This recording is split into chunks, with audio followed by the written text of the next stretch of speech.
తిరుపతిలోని పద్మశాలి భవనం ఎంతో విశాలమైంది, పేరు ప్రఖ్యాతలు పొందింది.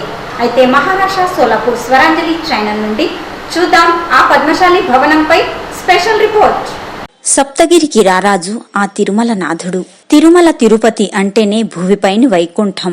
ఆ కమలనాథుని కమలామణి పద్మశాలీయుల అంటేనే మనింటి ఆడపడుచు.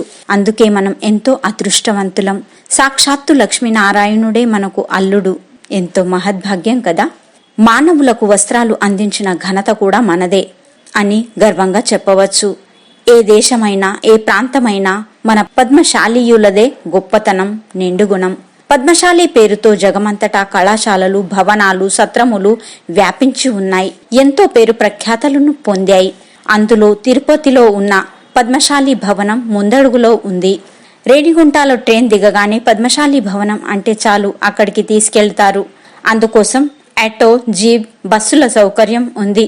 ప్రైవేట్ బండ్లు కూడా ఉంటాయి. పద్మశాలి భవనంలో అడుగు పెట్టగానే అక్కడి స్వచ్ఛమైన వాతావరణం మనసుకు ఆకట్టుకుంటుంది. శివయ్య, మార్కండేయ స్వామి, అలాగే భావన ఋషి, భద్రావతి వీరి ప్రతిమలు మనకు ఆశీర్వదిస్తున్నట్టు కనిపిస్తాయి.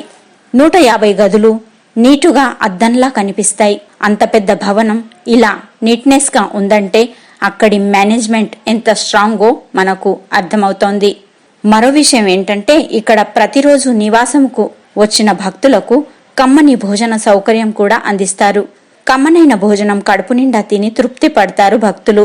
ఇటీవలే స్వరాంజలి భక్తి ఛానల్ సంచాలిక కవయిత్రి రేణుకా పురుషోత్తం బుధారం వీరు తిరుపతికి వెళ్లినప్పుడు పద్మశాలి భవనానికి భేటీ ఇచ్చి అక్కడి వ్యవస్థ గురించి, ఆ యొక్క మేనేజ్మెంట్ గురించి అడిగి మరీ తెలుసుకున్నారు. అందులో పద్మశాలి భవనం యొక్క ప్రెసిడెంట్ మునగపాటి వెంకటరత్నం, కార్యాధ్యక్షులు Kandagatla Swamy, general secretary Badugu Danayya, general secretary Vaddi Siva Satyanarayana, vice president Damarla Sivaramakrishna, vice president Goski Yadagiri, member Kantam Venkatrao, office secretary Thumma Satyanarayana, అలాగే ఉపాధ్యక్షులు పట్టెం నాగేశ్వరరావు ఈ గౌరవనీయులంతా స్వరాంజలి ఛానల్ తో మాట్లాడుతూ ఇలా అన్నారు.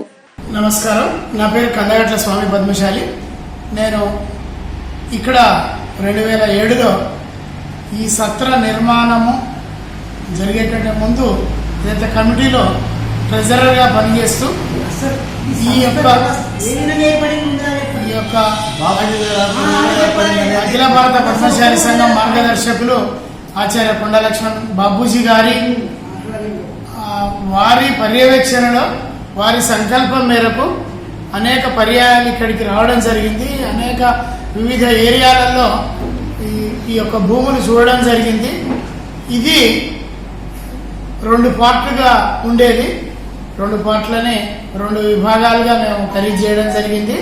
ఆ సమయంలో నేను ట్రెజరర్గా ఉన్నాను, ఇక్కడ కోశాధికారిగా.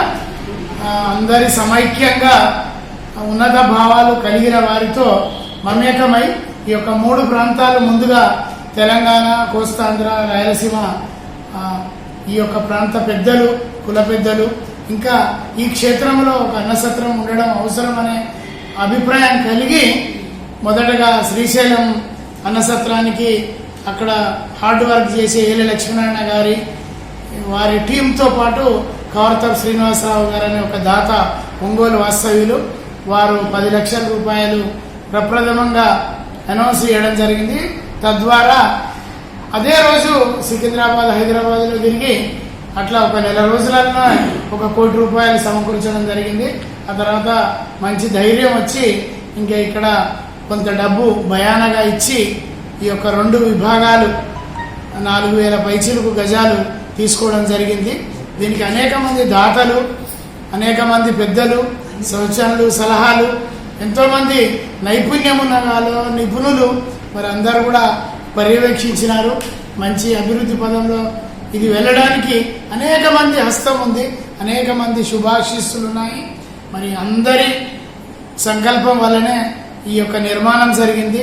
2013 నుంచి నిర్విరామంగా దేశాల నుంచి, విదేశాల నుంచి కూడా మన పద్మశాలీలు, ఇంకా ఇతర కులాలు కూడా వచ్చి ఈ తిరుపతి క్షేత్రంలో ఇంత పెద్ద సత్రం కానీ, ఇంత పెద్ద భవనము, ఇన్ని గదులతో ఉన్న భవనం మనదే. ఎంత పెద్ద వేరే వేరే రాష్ట్రాల నుంచి ఢిల్లీ, మద్రాస్, బాంబే నుంచి కూడా వివిధ రాష్ట్ర స్థాయి, కేంద్ర స్థాయి సంఘాలు వాళ్ళ సమావేశాలు మన భవనంలో నిర్వహణ చేసుకుంటారు. మరి అందరికి కూడా చేదోడు వాదోడుగా అన్ని రకాలుగా సేవలు అందిస్తూ ముందుకెళ్తున్నాము. ఆశయం ఇంకా అభివృద్ధి పదంలో తీసుకెళ్ళడానికి అనేక సంకల్పాలు, నిర్ణయాలు తీసుకున్నాము. మునుముందు అందరి సహాయ సహకారాలు కూడా తీసుకుంటూ ఇంకా చక్కటి పేరు ప్రఖ్యాతులు తీసుకొచ్చే దిశలో మేము ప్రయాణం చేస్తున్నాము. ఈ వ్యవస్థలో అందరి సహాయం కూడా కోరుతున్నాము. అందరితో మమేకమై 2006లో ఈ సత్రంకి భూమిని కొనడానికి తిరగడం స్టార్ట్ చేశాము. 2007 మే నెల, ఏప్రిల్ నెల 16వ తేదీన ఒక భాగం స్థలం రిజిస్ట్రేషన్ జరగడం జరిగింది. ఆ తర్వాత రెండవ భాగం మే నెలలో రిజిస్ట్రేషన్ చేసుకున్నాము. 2007 నుంచి ఈ సత్రం పని మీద నిరంతరం తిరుగుతూ నేను, నా సహచరులు ఆనాడు భూమి కొనేటప్పుడు నాతో పాటు నా పక్కన ఉన్న మా సోదరుడు ఎంతగడ్డ స్వామి గారు ఉన్నారు, అంటే ఈయన మన తుమ్మా సత్యనారాయణ ఉన్నారు. ఆ స్థలం కొనేటప్పుడు ఉన్న మిత్రులు ఇంకా చాలా మంది అయితే ఉన్నారు. ఈనాటి కమిటీలో కొందరు లేరు. ప్రజెంట్ మేము ఈ కమిటీకి నేను అధ్యక్షుడిగా ఉంటున్నాను. 2019 నవంబర్ 24వ తేదీన అధ్యక్షుడు అయ్యాను. ఆనాటి నుంచి మా కార్యక్రమాలన్నీ బాగానే సజావుగా జరుగుతూ ఉన్నాయి. ఇంతలోకే మార్చి 25వ తేదీ నుంచి కరోనా కాలంలో 8 నెలలుగా సత్రం మూసేయడం జరిగింది. ఈ మధ్య కాలంలోనే 2 నెలలుగా సత్రంని మళ్ళీ శరానికి అందుబాటులో పెట్టి ప్రజల యొక్క సౌకర్యార్థం ఎంతకాలం మూసేద్దాము, ఇలా మూసేయడం సరైన విధానం కాదని మా సభ్యులందరూ కోరడం మీద నేను కోవిడ్ నిబంధనలకు అనుకూలంగా మేము సత్రం రన్నింగ్లో తీసుకురావడం జరిగింది. ఈ మధ్యకాలం 3 నెలలు అక్టోబర్ 10వ తేదీ నుంచి తీసిన దగ్గర నుండి ఈనాటి వరకు మా దగ్గర ఎట్లాంటి కలగకుండా కోవిడ్ నిబంధనలకు అనుకూలంగా మా స్టాఫ్ కానీ మా దగ్గరికి వచ్చేవాళ్ళు కానీ అబ్జర్వ్ చేస్తూ వీళ్ళందరికీ శానిటైజ్ చేస్తూ ఏ పార్టీ అనుమానం ఉన్నా కూడాను వారిని ఎవరిని కూడా చిన్నపాటి తేడా ఉన్నా, ఆరోగ్య సమస్యలు ఉన్నా కూడా లోపలికి రాకుండా మా ముఖ్య సలహాదారి, పాత్రధారి, సూత్రధారి దామల శివరామకృష్ణ మా ఉపాధ్యక్షులు మంగళగిరి నుంచి వంట వాళ్ళని మాట్లాడి పంపించడంలో గత 10 సంవత్సరాలుగా సంవత్సరాలకు వచ్చిన కార్యం నుండి ఈనాటి వరకు ఆయన వాళ్ళ ఊరి నుండి మాట్లాడి పంపించడం జరుగుతుంది. ఆయన యొక్క చొరవతోనే భోజనం మన సత్రంలో బాగుంటుందని ఈ చుట్టుప్రాంతం ఇవన్నీ మనకి టోటల్గా ఈ తిరుపతిలో పోలీసు వాళ్ళది ఒక క్యాంప్ జరుగుతూ ఉంది. ఆ పోలీసు వాళ్ళ క్యాంపులో మనకు ఎప్పుడు కూడా ఎవరు వచ్చినా కూడా ఇతర ఆఫీసుల నుంచి ఎవరు వచ్చినా కూడా మన దగ్గరికి వచ్చి భోజనం చేసిన తర్వాత బాగుంది అని అంటూనే మళ్ళీ వాళ్ళు 10 మంది వస్తారని మేము 10 రెండోసారి వచ్చినప్పుడు వాళ్ళు కొంతమంది పరిమితిగా రెండని చెప్పడం జరుగుతుంది. అన్ఎక్స్పెక్టెడ్గా వాళ్ళు నిరంతరం తిరుచానూరు పోలీస్ స్టేషన్కి సంబంధించిన వాళ్ళు ఎప్పుడూ అందుబాటులో ఉంటుంటారు. వాళ్ళందరూ మన దగ్గర భోజనం బాగుందని వస్తారు, రెవెన్యూ వాళ్ళు వస్తారు, పంచాయతీ వాళ్ళు వస్తారు. వీళ్ళందరికీ మనము మంచిగా ఉంది కాబట్టి వాళ్ళకి సొంత ఇళ్ళు ఉన్నా కూడా మంచిగా ఉండదు కాబట్టి ఇక్కడికి ఏదో దగ్గరగా ఉంది తినేసి మళ్ళీ డ్యూటీకి వెళ్ళాలని లెక్కలో వస్తారు. అలాంటి మంచి పేరు మన సత్రం.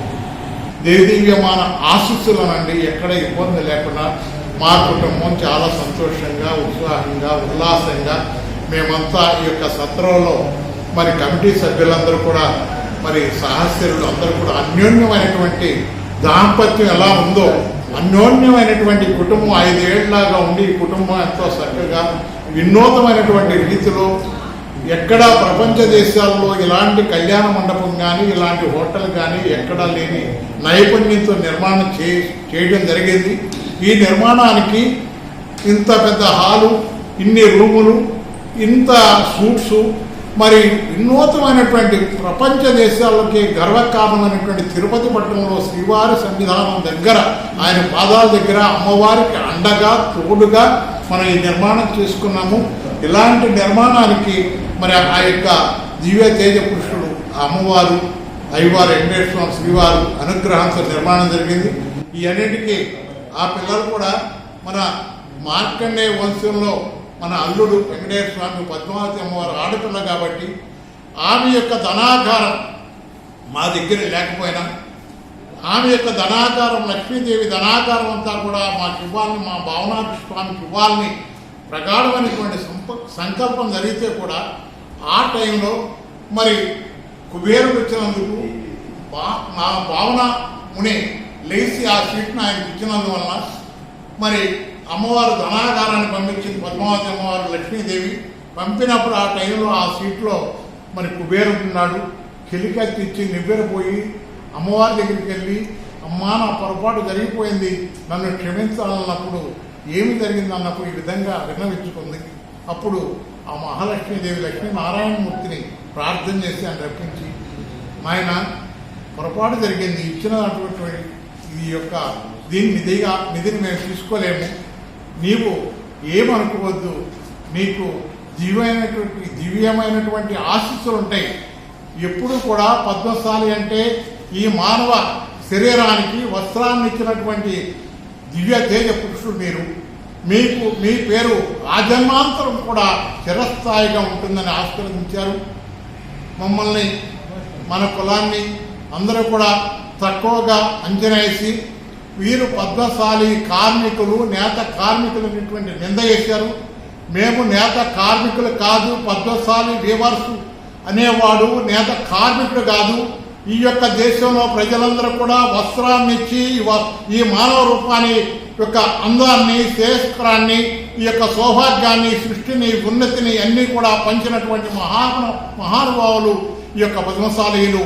వీరికి ప్రతి ఒక్కరు వస్త్రం కట్టుకున్న ప్రతి ఒక్కరూ కూడా రాత్రి, నాయన నీ వస్త్రం పోబట్టే నేను ఇంత అందంగా కనిపించాను, ఈ సౌభాగ్యం అంతా కూడా మీదే కాబట్టి మీకు ప్రతిరోజు నిత్యము కూడా మీకు శరణు చెప్పి మీకు నమస్కారం చేసి, పద్మశాలి వంశీయులకి నమస్కారం చేసి కృతజ్ఞత చేయాలని చెప్పి చేసినప్పుడే పద్మశాలీయులకి ఉన్నటువంటి విశిష్టాధికారం మాకు రాజకీయంగా ఎక్కడ ఏ పదవులు లేవు, మమ్మల్ని అందరిని వాడుకుంటారు. చర్చల తర్వాత ఒక ఆలోచనకు వచ్చి ఈ స్థలాలు కూడా ఎన్నెన్నో చూడడం జరిగింది. చివరగా ఈ స్థలాన్ని ఎంపిక చేసి మరి అందరం కూడా మా వంతు ఆర్థికంగాతో పాటు మరి దీనికి ఎప్పుడైనా డబ్బులకు ఇబ్బంది ఉంటే కూడా మా వంతు ప్రయత్నం చేయడం. నేను శ్రీశైల సత్రానికి కూడా ఉపాధ్యక్షుడిని. ఆ సత్రం నుంచి కూడా డబ్బులు చేబదులుకి ఇచ్చి ఎన్నోసార్లు ఇక్కడ మరి నిర్మాణానికి ఇబ్బందులు జరుగుతుంటే ఆర్థికంగా సహకరించడం. మరి ఈ విధంగా ఈనాడు ఒక మంచి అన్నసత్రంగా ఈనాడు రూపుదిద్దుకునే విధంగా మరి ఈ సత్రం కాళ్ళ మీద నిలబడే పరిస్థితికి ఈనాడు రావడం జరిగింది. ప్రధానంగా వలసపోయిన దాంట్లో తెలంగాణ ప్రాంతం నుంచే ఈనాడు షోలాపూర్ కానీ, భీమండి కానీ, సూరత్ కానీ, బాంబే కానీ అన్ని ప్రాంతాలకు తెలంగాణ నుంచే మరి ప్రభుత్వాల నిర్లక్ష్యంతో వలసపోవడం. మరి ఇక్కడ పోయినటువంటి షోలాపూర్ వాళ్ళు కానీ, ఇక్కడ బయట పోయిన వాళ్ళు కూడా మరి ఈ తెలంగాణ ప్రాంతంలో ఉన్నటువంటి ప్రేమతోటి కొద్దిమంది దాతలు కూడా సహకరించడం జరిగింది. మరి ఇంకా కూడా ఇవన్నిటికీ కారణము పద్మశాలీలు రాజకీయంగా ఎదగకపోవడానికి ప్రధాన కారణం. మరి ఎవరైతే రాజకీయంగా రావాలనుకుంటుర్రో మరి ఈ పద్మశాలి కులము మరి గోవులు అటువంటి వాళ్ళు, నీతి నిజాయితీగా బ్రతికేటువంటి కులం కాబట్టి మరి ఇతర వాళ్ళు చేసే దౌర్జన్యాలకు, అరాచకాలకు మరి పద్మశాలి సమాజం తట్టుకోలేక రాజకీయంగా వెనుకబడిన పరిస్థితి ఈనాడు ప్రజాస్వామ్యంలో ఉంది. మరి ప్రజాస్వామ్యంలో మరి అందరికి కూడా సమాన వాటు వచ్చినాడే మరి అంబేద్కర్ కలలుగన్న స్వరాజ్యం ఈనాడు మనం భాగస్వాములం అవుతాం. కానీ లేకుంటే మరి పద్మశాలి సమాజం వెనుకబడి పోవడంలో ఏమాత్రం అతిశయోక్తి లేదు. మనం కూడా ఇతర కులాల మాదిరిగా అన్ని రంగాల్లో మనం రాణించాలంటే రాజకీయ వాటా కూడా మనం పొందవలసిన అవసరం ఉంది. మరి ఈనాడు పద్మశాలి సమాజము ఐక్యతతో పాటు మరి ఈ మధ్యనే మేము చేనేత కులాలందరినీ కూడా ఐకమత్యం చేయాలనే ఒక ఆలోచనకు రావడం జరిగింది. దాన్ని రాబోయే రోజులలో మన వీవర్స్ కమ్యూనిటీ అందరినీ కూడా ఏకం చేసి రాజకీయ రంగానికి మరి ముందుకెళ్లాలని ప్రయత్నం చేస్తున్నాం. మరి ఈనాడు మీతోటి మాట్లాడే అవకాశం కలిగినందుకు మీ అందరికీ కూడా కృతజ్ఞతలు సెలవు తీసుకుంటా ఉన్నాం. జై హింద్, జై భారత్. మొత్తానికి ఆ వెంకటనాథుని ఆశీస్సులతో పద్మశాలి భవనం కలకలలాడుతూ కనిపిస్తూ ఉంది. జై హో పద్మశాలి.